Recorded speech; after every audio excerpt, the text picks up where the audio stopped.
Happy New Year. Welcome to Unite Now, conversations at the intersection of leadership and flourishing.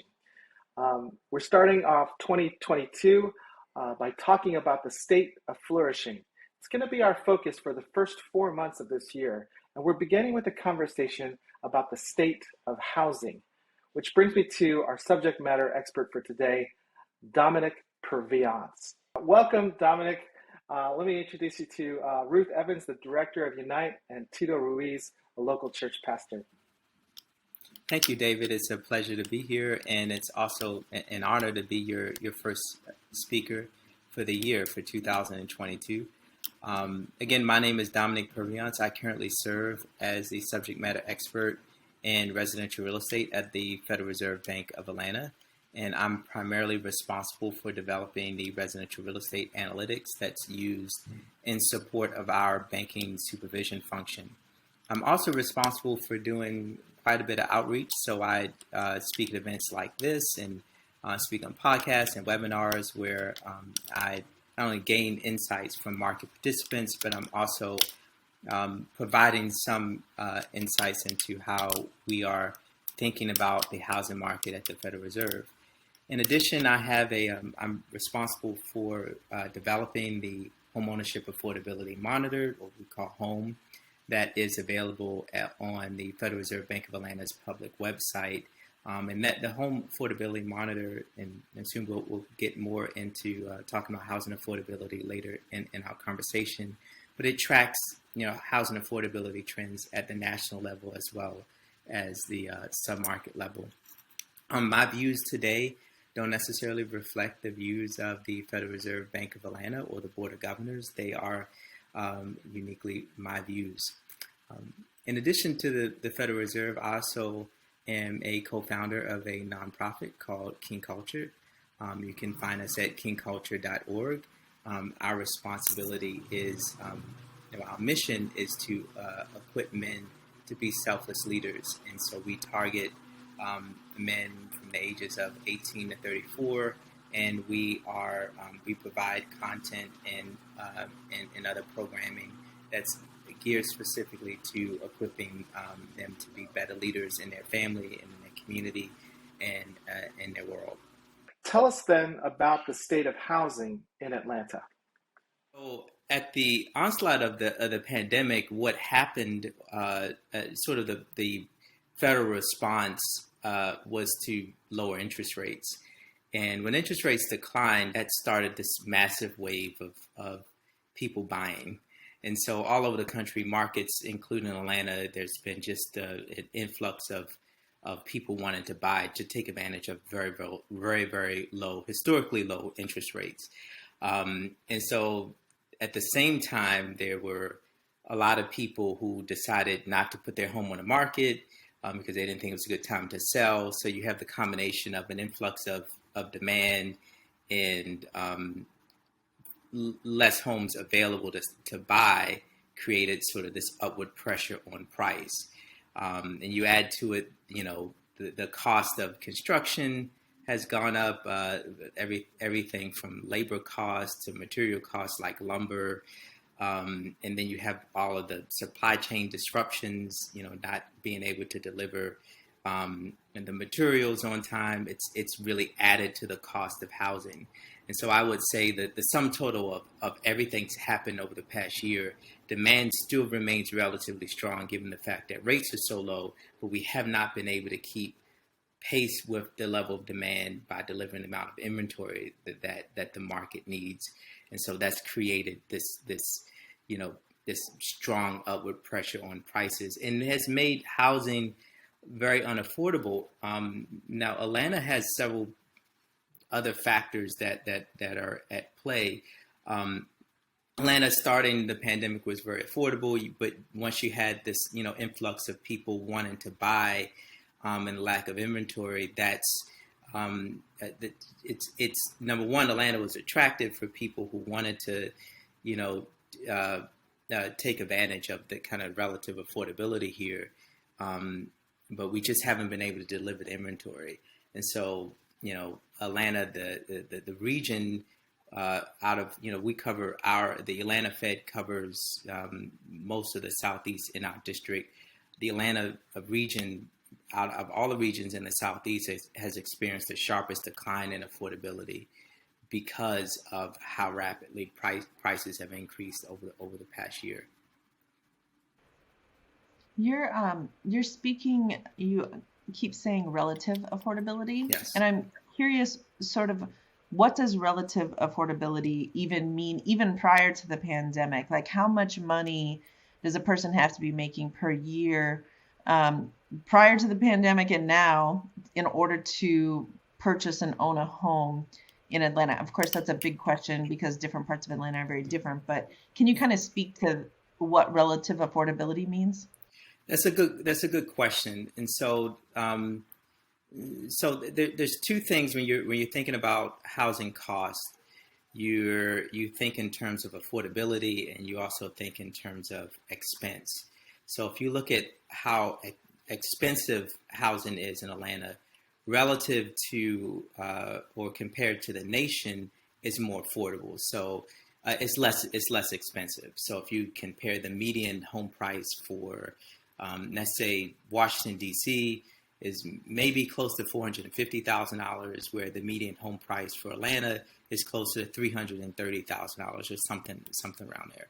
And so compared to other markets, Atlanta's affordable. So if you're living in New York or New Jersey, you're paying, $400,000 or $500,000 for, a really small house. When you come to Atlanta, you get a lot more space for your money. So that's what I mean by, in terms of relative expense.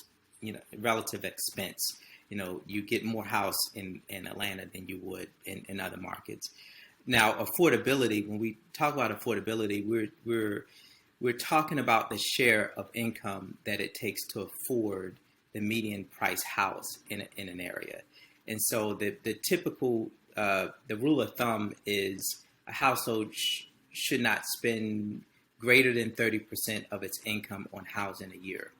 And so if you spend more than 30% of your annual income on housing, then housing is considered unaffordable for that particular household. If you spend less, it's considered affordable.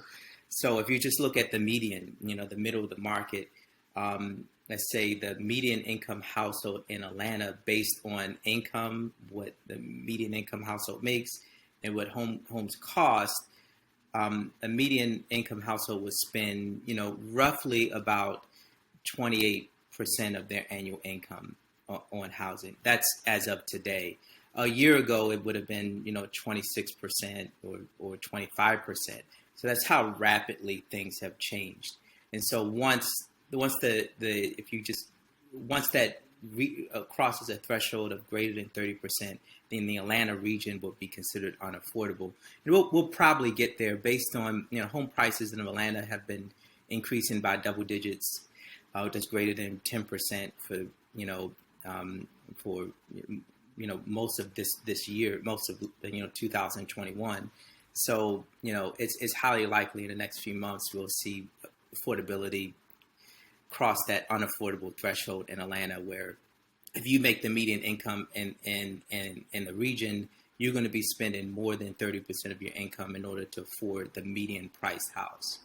And that's significant because Atlanta typically, historically has been much more affordable. It's one of the reasons why people desire to move here, but that's changing. Do you see this as alarming? And the time span between housing being affordable to now that is about to cross that threshold? And the second part of the question is, do you see Atlanta moving the affordability at the same time, moving up at the same time as these other expensive markets? Or do you see kind of getting at the same level or surpassing these markets that you were mentioning, New York, California? I'll answer the second question first. It's highly unlikely that Atlanta will ever be as expensive or unaffordable as a market like New York or San Francisco.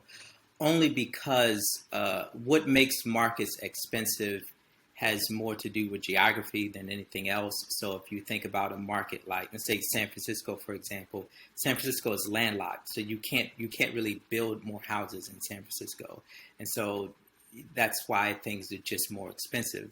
The same thing with New York. New York, you only can build up. You can't really, there's not enough land to add more inventory. The advantage of a market like, Charlotte or Raleigh or Atlanta or Nashville, well, not necessarily Nashville, but, um, uh, even a market like Birmingham, is that there is no geographic barriers, right? We can continue to build.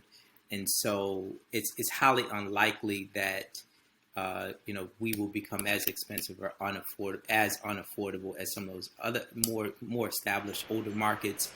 But the delta between the two will definitely shrink. And I guess the bigger question is not so much, will homes in Atlanta be as expensive as homes in New York? The bigger question is, will income growth in Atlanta keep up with the pace of housing costs? And that's really more the bigger question.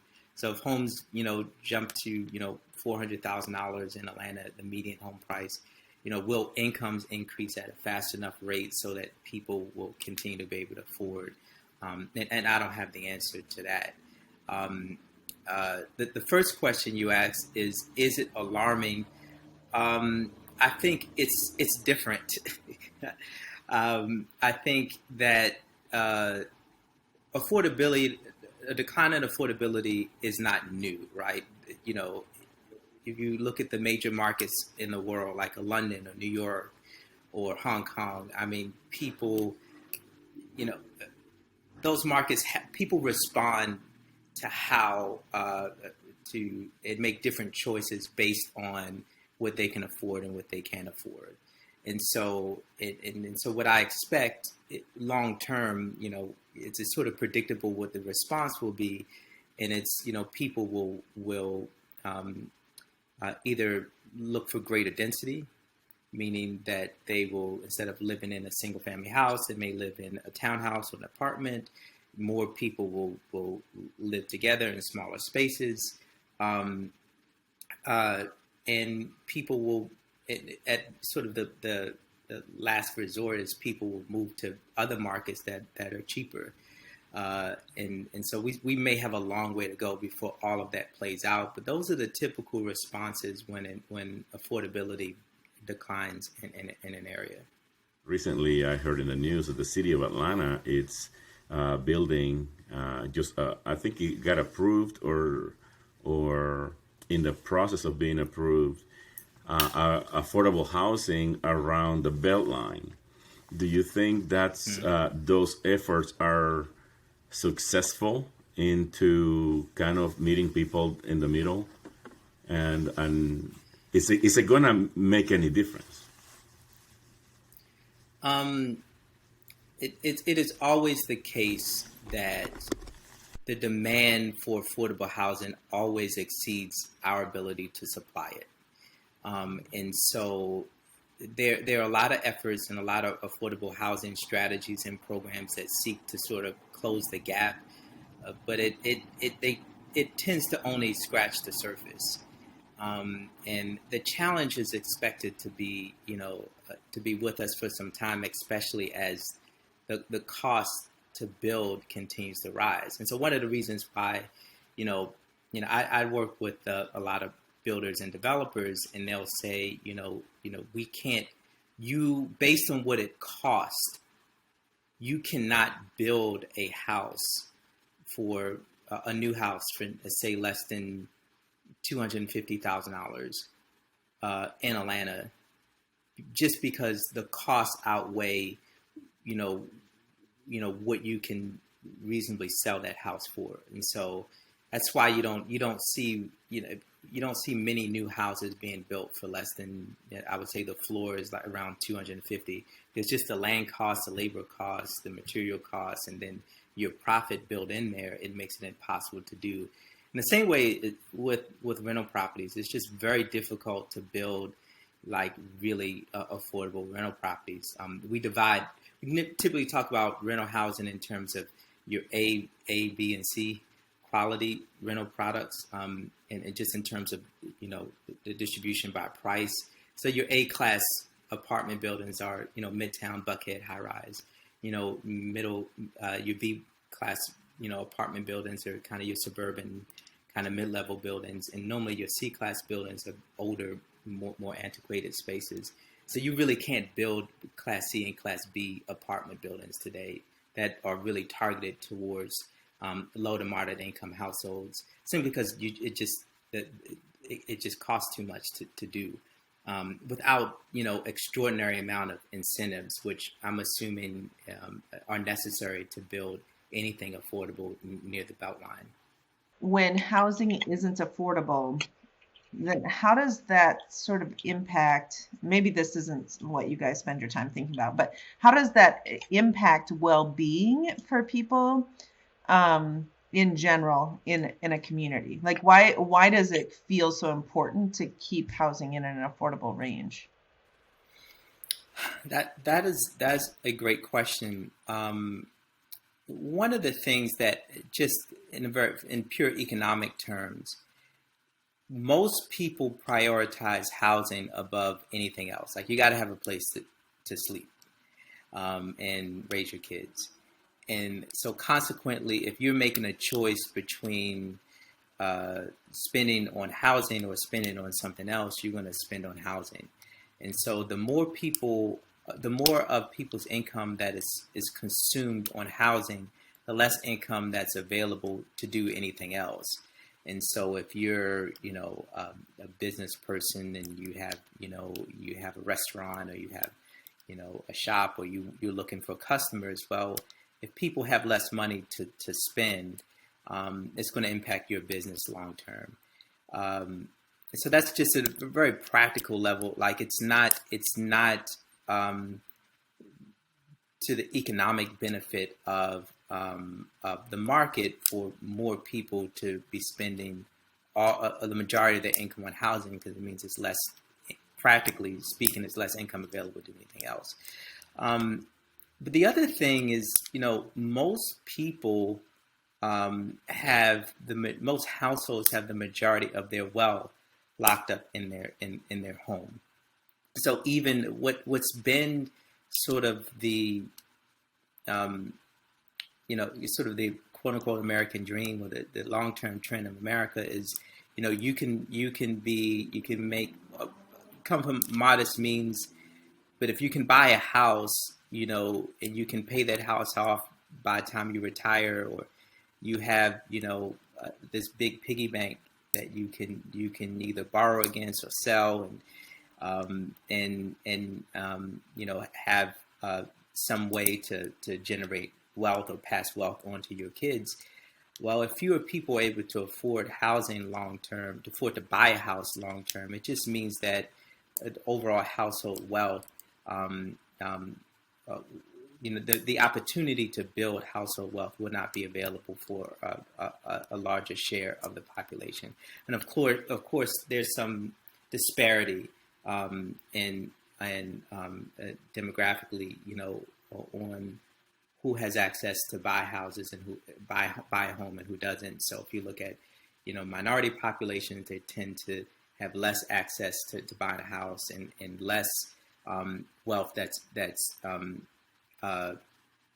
less wealth available in owning a home than the majority of the population. And that disparity, as housing becomes more and more unaffordable, that disparity is going to continue to widen. So this doesn't sound good, right? I feel like you're being very clinical in the way you're describing it, but you're saying there's increased demand, there's less supply, there's a supply chain problem, so even materials, labor, all of that is slowing down, and then we're fighting inflation, which is rapidly increasing. So it seems like there's a lot of losers here. Like there are a lot of people stand to lose. How am I right? Is the scenario as bleak as that sounds? Well, most of the things that you just mentioned are, can be short term, right? So, like, how do you, for example, solve the issue, which is overall inflation, not just for housing and everything else? Well, inflation moves in cycles, and so there's a lot of our economists at the within the Federal Reserve sort of believe there. It's not 100% certain, but there's the belief that inflationary pressures will eventually wane. A lot of this is due to demand increasing, but yet you know, the capacity to produce products has not recovered from the pandemic yet. As soon as those things sort of balance out, then you'll see less inflation. In terms of inventory, like you really saw the inventory is a unique issue because I think my personal feeling, and this, internally we talk about this, at least in our office. I believe that one of the reasons we don't have a lot of inventory in the market, housing inventory in the market, is number one, we sort of compensated for overbuilding in 2008. So we built a lot of houses in 2008. And so there's been sort of this 10, 12 years scale back in construction. But the other reason is there are a lot of people who bought because rates were low, but there were a lot of people that refinanced their mortgages to take advantage of very low rates. And so if you refinance your mortgage, you're disincentivized to now, sell your home and buy another house because you were locked in at a very low rate. And plus housing is becoming more expensive. And so there's sort of a disincentive. And so if people aren't selling, that means the inventory that's being absorbed in the market is not really being replaced. And that's been a trend that's been going on, at least in my view, for the past 10 years. And so the argument is, well, we can build, if we don't have enough inventory, but we can just build more housing. Well, we build maybe at the height, we may build like 1 million homes a year nationally. We sell about 5 to 6 million homes a year, and so perhaps you can get to a place where we can build through it, but it's going to take some time. And plus, it's just becoming more expensive to build. So I guess to go back to your question, I think that we have to be careful not to be prisoners of the moment. We are in a situation where affordability is declining. We are in a situation where inflation is high, and we don't have the capacity to deliver units. These are not, some of that is the byproduct of long-term trends, but some of that, can be things that can resolve themselves in a few years. The best way to kind of the market way to resolve the lack of affordability is just to see wages go up, so more people are able to afford to absorb higher prices. And the reason why housing has become unaffordable both on the rental and the for sale side is wage growth has not kept pace with the increase in home prices and rents. And if you to resolve that, you're going to have to see an increase in wages. So what solutions are there, or what creative solutions have you seen that begin to even because obviously it's like almost like a biblical famine, right? It's like, well, you gotta figure out the next 7 years. What types of solutions are there to help people survive a 7-year stretch? We may have to really rethink what we think of when we think of kind of a quality of life and what that really means and what our expectations are. Part of, and so that the really short answer to your question is I have not, the market's really struggling, to be quite honest with you, to find answers.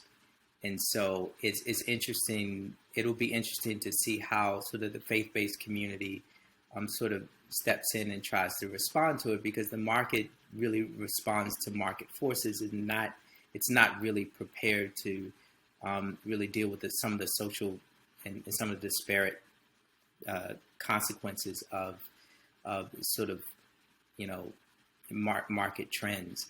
And so I can tell you that the market-based solutions there's been an enormous influx of capital being invested in single-family rental housing. So these are institutional investors.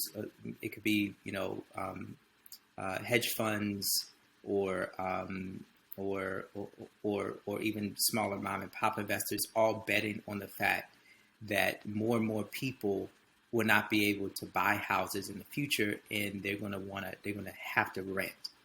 And so I talk to new home builders all the time who say that sort of somewhere between 20 and 50% of their buyers in some communities could be investors.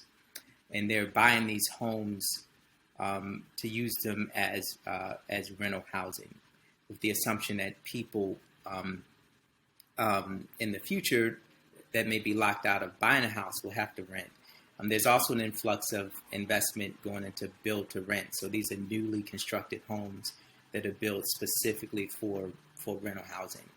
And so that seems to be the growing, there seems to be a growing momentum around a lower share of households that will be homeowners in the future.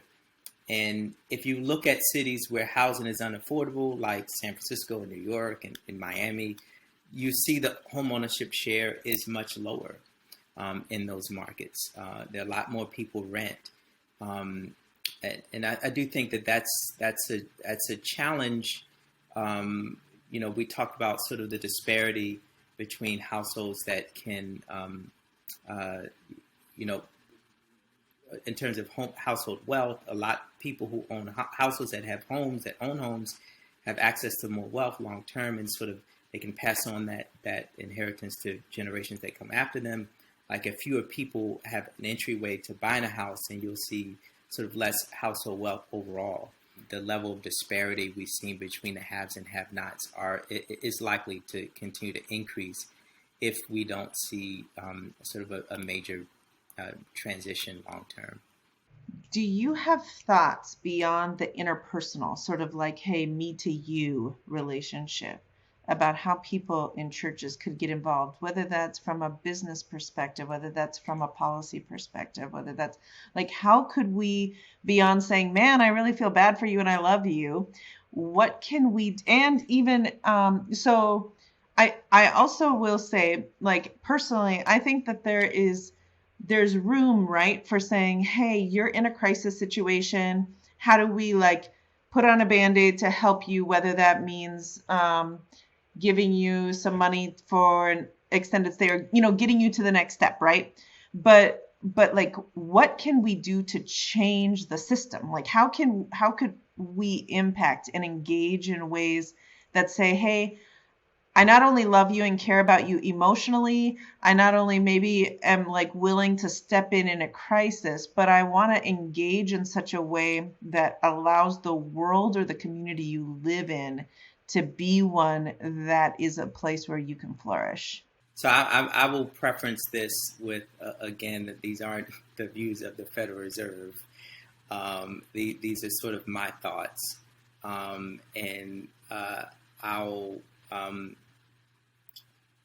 want to be sort of cautious on how I say this, but I think oftentimes the solution to, I mentioned very, very early on that the solution for creating greater affordability includes things like building greater density and having subsidies that allow for cheaper construction. But the hindrance to things like density oftentimes is political. People don't want, for example, there's a lot of resistance to building affordable housing in certain neighborhoods. There's a lot of resistance to building greater density. No one wants apartments. No one wants townhouses. No one wants no one wants homes that are just slightly cheaper than theirs because they're afraid it may impact their property values. I think that's a big hindrance to solving the problem.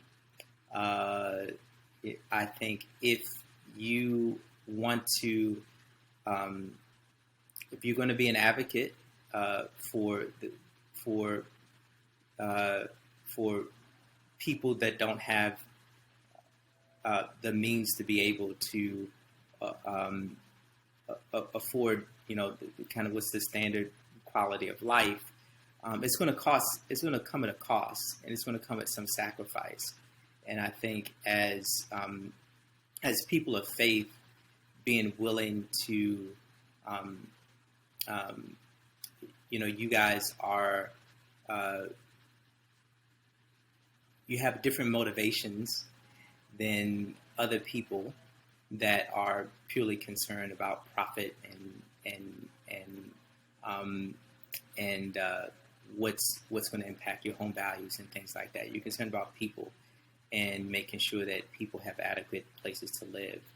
And it's important, if that's what your values are, it's important to be willing to advocate for that in a way that sometimes may come at a disadvantage, that may not be the thing that's best for your economic benefit, but it's for the benefit of someone else.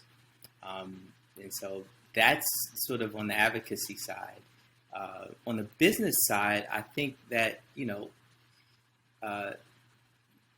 it's going to take some people that are willing to make decisions that don't necessarily lead to the biggest profit.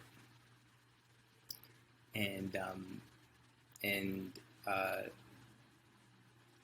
so I don't know what that translates to and how that impacts people's business decisions, but it's going to come at some level of sacrifice. If you're coming from a faith community that has that as a value. But I also think that as individuals, one of the things that we have to do is make better decisions and be willing to make sacrifices so that that will help us create better long-term outcomes. And what I mean by that, if you're a young person, perhaps, you can't rent the, $2,500 a month apartment in Buckhead. Maybe you need to, buddy up, or, it's okay to live with your parents for a little while until you can save up to be able to buy a home. And maybe that's another way as a faith community, I've seen people open up their homes and allow people to rent rooms out in their home until they can, save enough to be able to buy something on their own or be in a better financial situation. In my view, if that's a value to you, then you have to be willing to put your money where your mouth is and be willing to make the sacrifice in order to help the people that are around you. Are you telling me, Dominic, that when the city is asking the community to come and voice their opinion on the new affordable housing building that they want to build, or the new apartment complex, or the new townhome subdivision, that the church has an opportunity to encourage their members who live in that community, in that affluent community, to say, you know what, you may be worried about your home value, but you can take a sacrifice right here for the sake of your neighbor and be a good neighbor and vote yes. So, and the church is saying, I'm a good neighbor, but far away, right? I want you not here. Yeah. It's always not in my backyard. Is sort of the what's the acronym NIMBY. But yeah, so I'm not advocating for any particular vote or any particular policy. But if those are things that you value, it does come with a cost.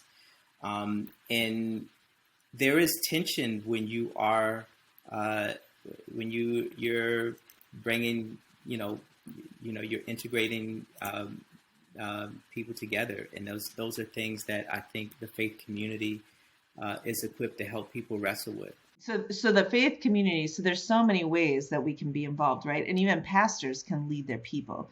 Part of it, I would love, and again, this is you, right? This is just Domonic, not Domonic of the Federal Reserve, but Domonic who has worked in housing and understands housing, right? And how it works. And you're saying if our values, can you tell me any how extensively you've thought from a biblical or theological standpoint of like, is this something that Christians should care about? Like, is it something, and not that it should be our value, but like, is it relevant to the Christian life and experience? Is it relevant to us as a disciple? And if so, like, what gets you there?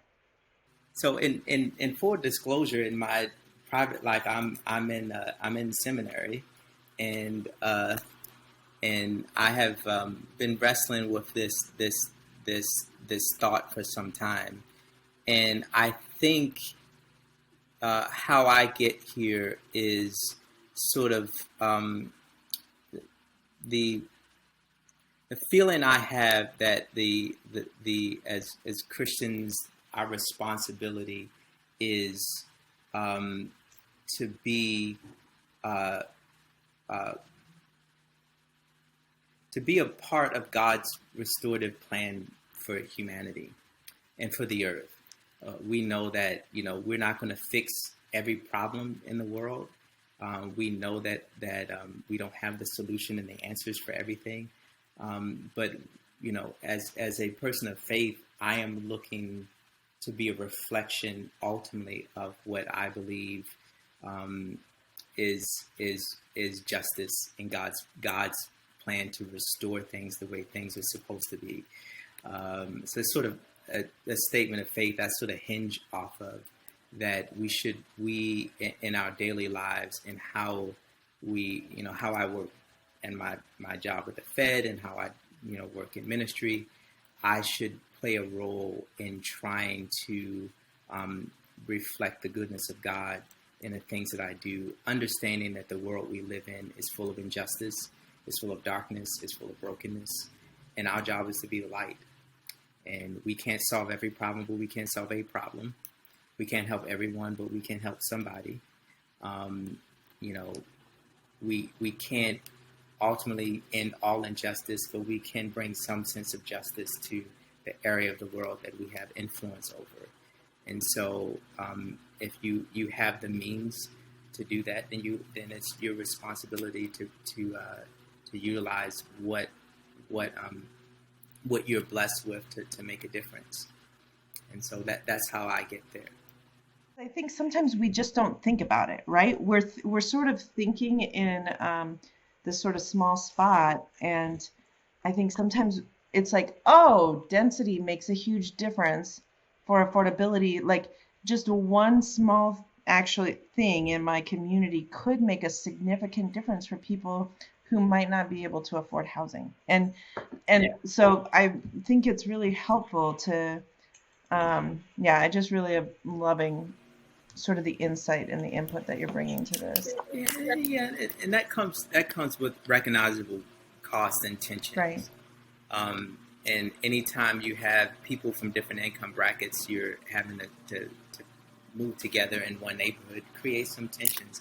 And that's really an opportunity for pastors and people of faith to sort of wade into that tension and figure out how to help people navigate it. Right. Sort of lead and shepherd the people of like, yeah, how do we love each other well in the midst of even the tensions that arise? Yeah. I was going to say that I remember when I left the company we started, we had hired a guy who at the time was very ill. He was terminally ill, as I sort of later found out. And he really put all of his effort into sort of building it and kind of taking over and put his own touch on it. And I'll never forget it was the last conversation I had with him. He said, this was the best work experience that he had ever had. And he had looked down at, he had a sheet of paper about how much, revenue the company had made that year. And he said, I'm really proud of this. And he was able to, the money he made from the business, he was able to buy his wife a home and take care of her when he passed. And afterwards, we hired another guy who sort of took over. The company hired another guy who took over, who eventually, he got married and started a family.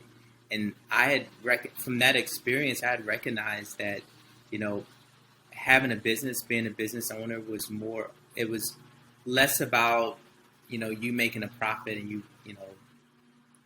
making a whole bunch of money for yourself, but you are providing for someone else's livelihood. And the business that you create is benefiting someone else. And it radically changed my understanding. Because everyone I know who wants to be an entrepreneur, they're like, yeah, I don't want to work for anybody. So the bottom line is you always work for somebody. Whoever's paying you, your client, you're working for them in some sense. And it's not all about you being your own boss, and you are responsible for someone else's life when you're a business owner. And so I said all that to say, when we deal with people who own businesses, and whether the company is large or small, they're thinking about, profit, but that profit goes to making sure they can have employees and make sure those employees can provide for their families. And so all of those things collide with, trying to build affordable housing and provide for people that maybe are either have median income or less. And it's a tough challenge, but I think it's something that the faith community is really unique, in a unique position to help people to navigate. I'm thinking about my next question. You may not realize, but I wasn't born here. So, and the cultural aspect of housing, right? I was talking to a man from South America the other night, and he was telling me about one of the only president in his country that he ever liked, and he didn't like anybody else. And he says, I like that president because he gave me a house. And I go, ooh, that's not going to happen here, right? And so there are cultural ramifications to housings and expectations as well, depending on the context that you're coming from. Yes. And how that affects the flourishing. Maybe these people coming from all corners of the world to the United States, and maybe they come with that set of expectations. I got a house where I come from, and I can't hear. Yeah, and I think it's unfortunately they're going to, people will have to have some help navigating the reality of how our economic system works. People will need some help, especially you're coming from other countries, to be able to navigate that, because navigate just sort of how our system works. And I don't know if it's going to get any easier long term. Dominique, I was going to ask, I don't know if this is going to be the last question or not, but it seems to me you have, obviously, because of your work experience, and then as you revealed that you're in seminary now, you're putting these two things together about sort of and I love the way you phrased it. I mean, you said that our Christian responsibility is to be a part of God's restorative plan for humanity and the earth. Okay, so, I mean, what are some of your source materials? What resources, what books, who are you reading to draw these lines, these connections between the work that you're doing and then how we live out our Christian faith? Can you recommend some authors and thinkers and writers that we should all learn from, besides yourself? So I think when I was really doing some early thinking about this, a book by Tim Keller called Generous Justice was one of the first books that I read. And full disclosure, I listened to. I'm as a person from the Fed. I'm not endorsing any particular author or book, but um, he that book really shed light for me, just from a Christian perspective, uh, um, how how important a thread of justice is throughout the entire Bible, and how that responsibility extends from the very beginning, from the fall all the way until through um, uh, through God's end to restore everything the way it's intended to be. And so, and there's a lot of different um, sermons on his podcast that he did relative to this topic, and I sort of have relied heavily on that to sort of shape my thinking on how kind of the community of faith deals with, you know, the broader cultural issues of justice that we're trying to navigate. That's really helpful. I really loved that book as well, and it was super informative. So thank you for that. What's his podcast? Is it just Tim Keller? How do you find the podcast?